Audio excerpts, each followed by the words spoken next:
Thank you very much, Paul. Really appreciate hearing from you and your experience working at the JRC. And yeah, whatever you're allowed to share with us, please go ahead and share. Handing over to you, Paul. Thank you very much.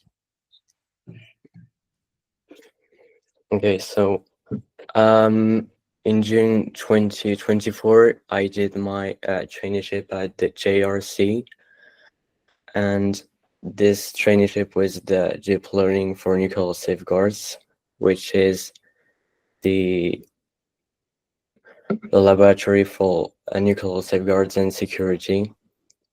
So yeah, my tutors were Carlos Sanchez Belenguer and Carlos Sangoria Bustamante, which gave me the instructions, and they helped me when I encountered problems.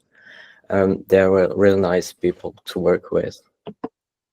So during this traineeship, I did two projects. So the first one is the automatic classification of tweets using deep learning. So the objective was to classify tweets that are relevant for nuclear safeguards and security. So here on this image, we can see an example of a non-relevant tweet because it is about American football, which is not relevant for our topic. But on the right, we've got an example of a relevant tweet because it is about a nuclear safety regulator, which is relevant for our topic. So the approach was to represent the tweets in a space that grouped tweets by semantic similarity using an artificial intelligence model.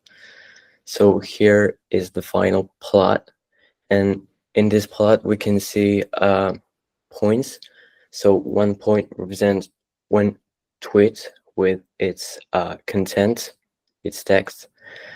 And you can see different colors, and different colors represent different semantic similarities, which are like topics. So those tweets, those points are grouped by topic, and those groups, we call them the clusters.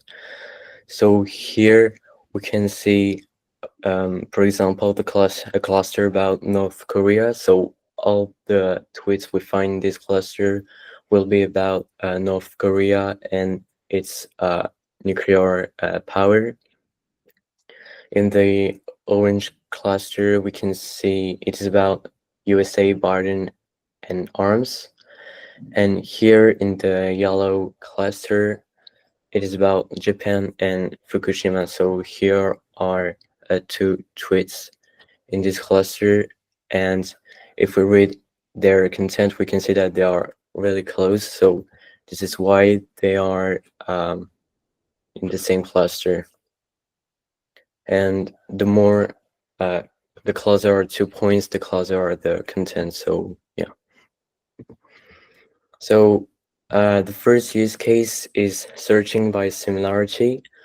So we used AI to do a little searching engine. So we entered the query, for example, Fukushima's contaminated water, and this query is converted into a vector embedding. And then this AI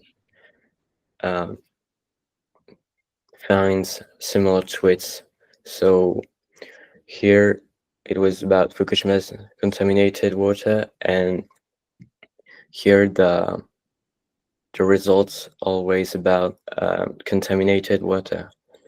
The number you see there is the confidence of the AI model. So the higher is this number, the higher is the AI short about its results. The use case 2 is train relevancy tree detector. So it is an AI model that detects relevant tweets inside our interested topic. So at the beginning we had an Excel table with 50,000 tweets in it, but like not every tweet was relevant for a topic. So there were tweets that were about, I don't know, like football or other things, but they were not relevant for nuclear safeguards and security. So we were not going to classify 50,000 tweets. So we used an AI model to do it. So to do that, we manually labeled 70 tweets with Y for positive, so relevant, and N for negative, so irrelevant. Then we trained the support vector machine, which is the name of this AI, and so it did by itself, it labeled by itself maybe 100 tweets based on what we did at the first step. And then we checked if this AI was effective, and after seeing it was effective, we classified all the other tweets with this support vector machine. So here is an example of a high confidence relevancy tweet. So here the support vector machine is sure at about 99%. So it thinks it is relevant. So as we can see, it is relevant for a topic. And here is an example of a low relevance confidence. So here we can see that the confidence is 62%, and that means the SVM support vector machine is not sure about its result. So we can see that in fact it is not relevant for our topic. And when the SVM is not sure about its results, we enter manually the evaluation so that it learns about its errors. So that was the first project, which lasted 1 week. The second project was about 3D scanning. Oh, will we just any questions on that first project? Yeah, I mean, personally on my side, I was curious to understand which tools were you using? Oh yeah, so we used Python, and with the AI side, we used the API of OpenAI. So it was an API, so a small program. It's a program that transforms a piece of text into a vector. So it is like a point, but with 1024 dimensions. So we can represent them we can see them actually, but the computers actually understand it. So the OpenAI API generated that image that we saw earlier. Yeah. Awesome. No, so not the OpenAI API doesn't it didn't do that. It converted our tweets, so the text of our tweets, into vectors, and then we use another Python libraries to put it into a plot. So yeah, that was a mashup of libraries. Excellent, excellent. Thank you for that. Does anybody else have any questions on this first project of organizing tweets to understand the relevancy relating to the topic that Paul was working on? Any questions at this point? It's amazing, Paul. Any of the coding you've been doing here at CodEng helping you to do this job? Yeah, it was quite yeah, it helps a lot because it was like a really hard Python. It was yeah, a lot of code, but difficult code because it was also a lot of math, and yeah. Okay, excellent. And so are you debugging your code also using generative AI? Yeah, we encountered really a lot of problems. Like every 5 minutes, we had problems. Every But few minutes. but we always found solutions to.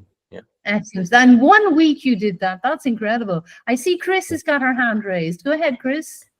Yeah, I'm really interested in like how did you calculate how relevant the information was? Like, did you have like with the people you're working with, like you talked about how relevant is it, or did you also have like this AI which helped you to say how relevant the information is? Yeah. So to say if a tweet is relevant or not. So first we had like one tweet per one tweet. We said if it was relevant or not relevant, and then we created this AI, and this AI based on our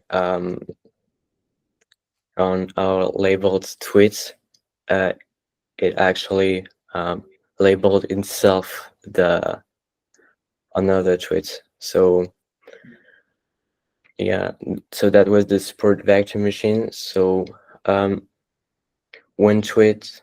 So when we labeled the tweets were converted into a vector.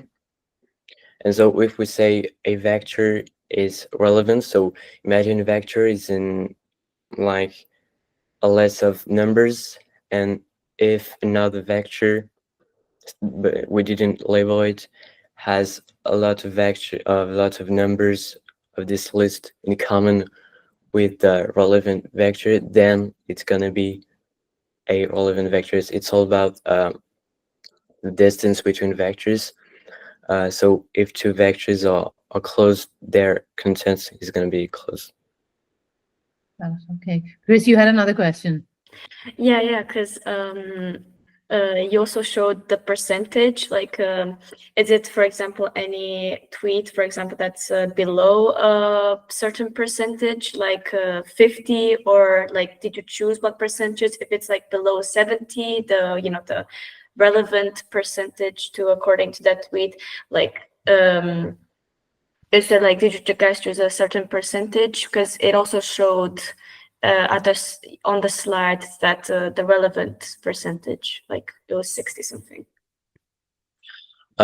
Yeah, so the percentage we didn't give it, but so imagine we'll label one tweet as relevant, so the percentage actually, if we label it by ourselves, is going to be 100%.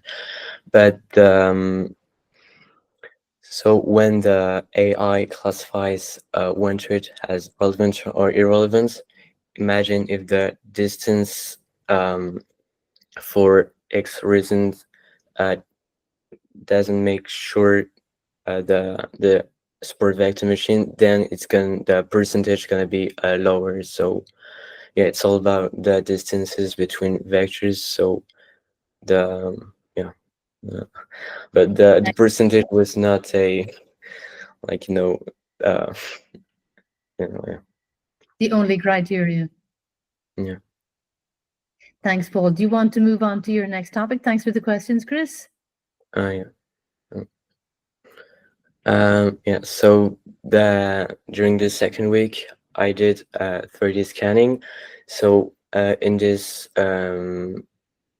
unit of the JRC, they created a backpack with a lidar on it, which so it's useful in their work because nuclear inspectors, when they visit nuclear plants or buildings in different countries, they want to scan the buildings to see if anything changed or not, to see if the nuclear power is used for good uses. So, Paul, they use lidar. You said lidar. Yeah, lidar, a radar. Yeah, lidar, like the one we like the one on the self-driving San Francisco, Texas. Yeah, that's right. I was just going to give that I got as a a. photo I show you. So, but before the nuclear inspectors had like static lidars, and it took a really long time to create a plan of the buildings. But then my tutors, they created the backpack with the lidar net, and then when you visit the buildings or the constructions, you just go and the lidar does a 3D map of the building. So it's way faster this way, but it's less precise, but still That's fascinating. I didn't know they use LiDAR to be able to detect if there's like if a site is safe from in a nuclear plant and so on. What was your role in this particular project? Okay, so he told me how to use the backpack, and then he told me how to create 3D maps with the backpack data. So they created themselves a whole software in C++ to create 3D maps with the backpack data. So here is a photo of the backpack. Wow. So here is the sensor that rotates, and here it's the battery, and here it's a tablet, because you can see in live what the sensor records. That's fascinating. Did you try it on? Is it heavy, Paul? Yeah, no, it's not that heavy, but yeah, it's cool to wear it. Yeah. It's cool. So that is a 3D map of the ELSA building. So it's a huge building in which they study the consequences of earthquakes on constructions building. So to have this map, I just like walked around, just like there, and it records all of it.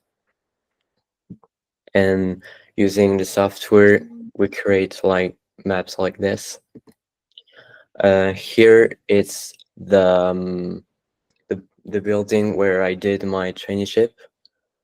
So yeah, and so the ELSA building is in Ispra. I didn't understand that. oh yeah, it's in the JRC. So it's within the JRC. I understand. And here, so we have this map just by working around like this, and after like 10 minutes of recording, we go to the computer, and with the software, like it takes maybe another 10 minutes, and then at the end we can have like this 3D map. So it is also the ELSA building. So in this map, we combined the exterior parts and the interior parts. So we combined two maps. So it's a small video like of the, like if it was a drone that flew. Like a drone, yes. Yeah. Why is it so dark, Paul? Because actually the lidar, it's like one white element you see is one white point. So lidar is like a head that goes like this, that turns like this, and it's it fires a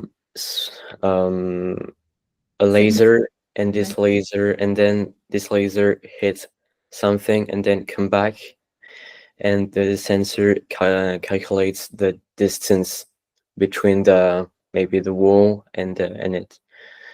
So yeah, so when we can have colors, but yeah, this is the reason why it is dark.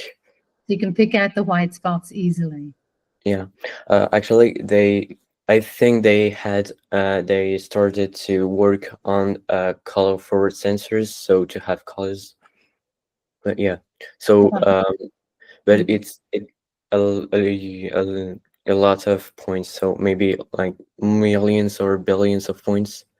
It's just yeah, it's a lot of points. Fascinating. So yeah. Oh, that's so cool, Paul. Thank you so much. A round of applause for Paul. Yay, excellent. Okay, thank you so much for that, Paul. Thank you. Good, that's super. Any questions, anybody? Would anybody like to ask Paul a question? Paul, did you enjoy the experience? So it was just a 2-week internship, was it? Yeah, I enjoyed it a lot. I loved what I did, and I loved the team I was working in. They were really good people. And yeah, I loved what the projects were really interesting, and yeah, it was a amazing experience. That sounds incredible. Paul, any advice for people on the call who would be interested in doing something similar? How would they go about it? Actually, this traineeship was with in association with the European School, but I think maybe some tech companies can do it too. So yeah, I advise it. I think it's something to do. Yeah, if we like programming and technologies like it. And in terms of your career path, Paul, did it give you a closer idea of what you would like to do in the future? Do you have a better idea? Yeah, it gave me some ideas of what I could do. Yeah. Did you your experience in Silicon Valley, because you went on the CodEng Silicon Valley Code Camp, did the experience in Silicon Valley, was there any connection there? Anything that you could draw upon from your experience there? I didn't see, like, of course there are connections for programming and etc. But I think maybe the tech companies and the JRC are two really different places. The JRC is about to get knowledge about scientific specifically, sure. Yeah, but not for non-commercial purpose. Yes. So yeah. Which do you prefer, Paul? One last question. Do you prefer research, working for the European institutions, or do you prefer the idea of big tech and working in a more commercial environment? I prefer the JRC place. I think it's more, less stressful and more sociable. Oh, less stressful. Okay. Francois, did you want to add anything? Thank you for joining the call. Francois, it looks like you have a new potential employee for the JRC.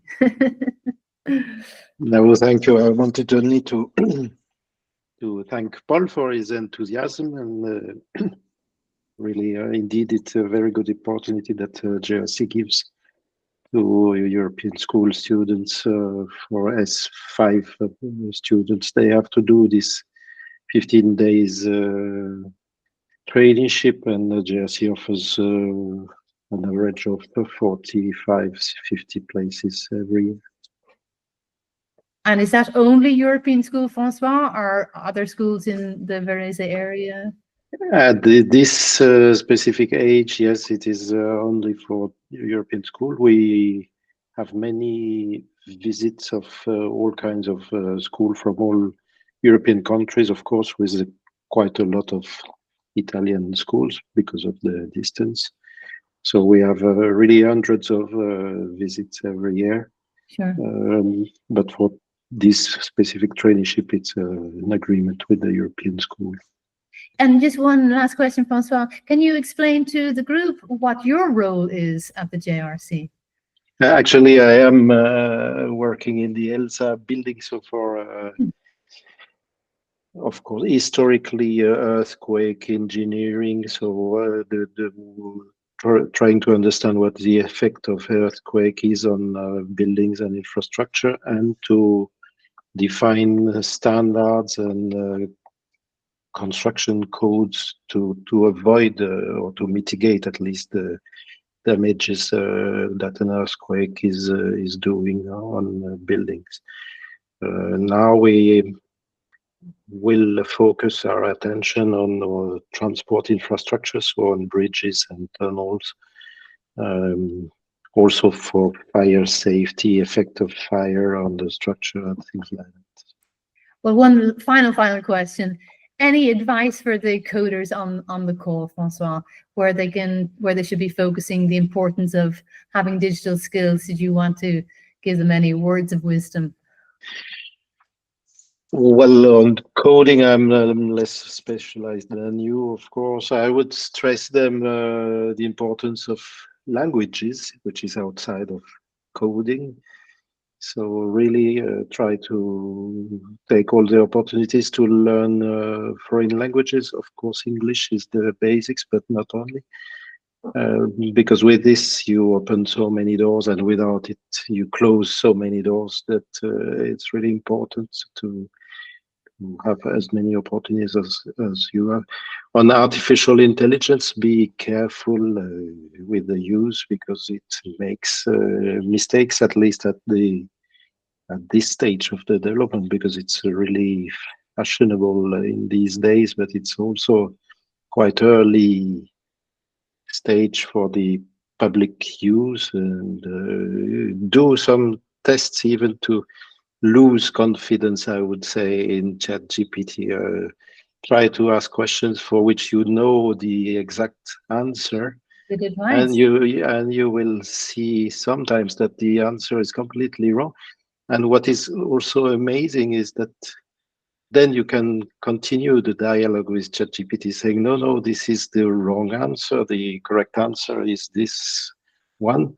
And ChatGPT, without any kind of shame, will answer, yes, you're right. And that's it. So this is, of course, not to tell you that it's all wrong with ChatGPT, but be careful. It's not always correct. Very good advice. Thank you very much, François. Thank you for joining our call this evening. We're moving on to Unity now. I don't think that's going to be your thing, but I will leave you. Thank you. Thank you. Thank you so much. Thank you. Bye-bye, François.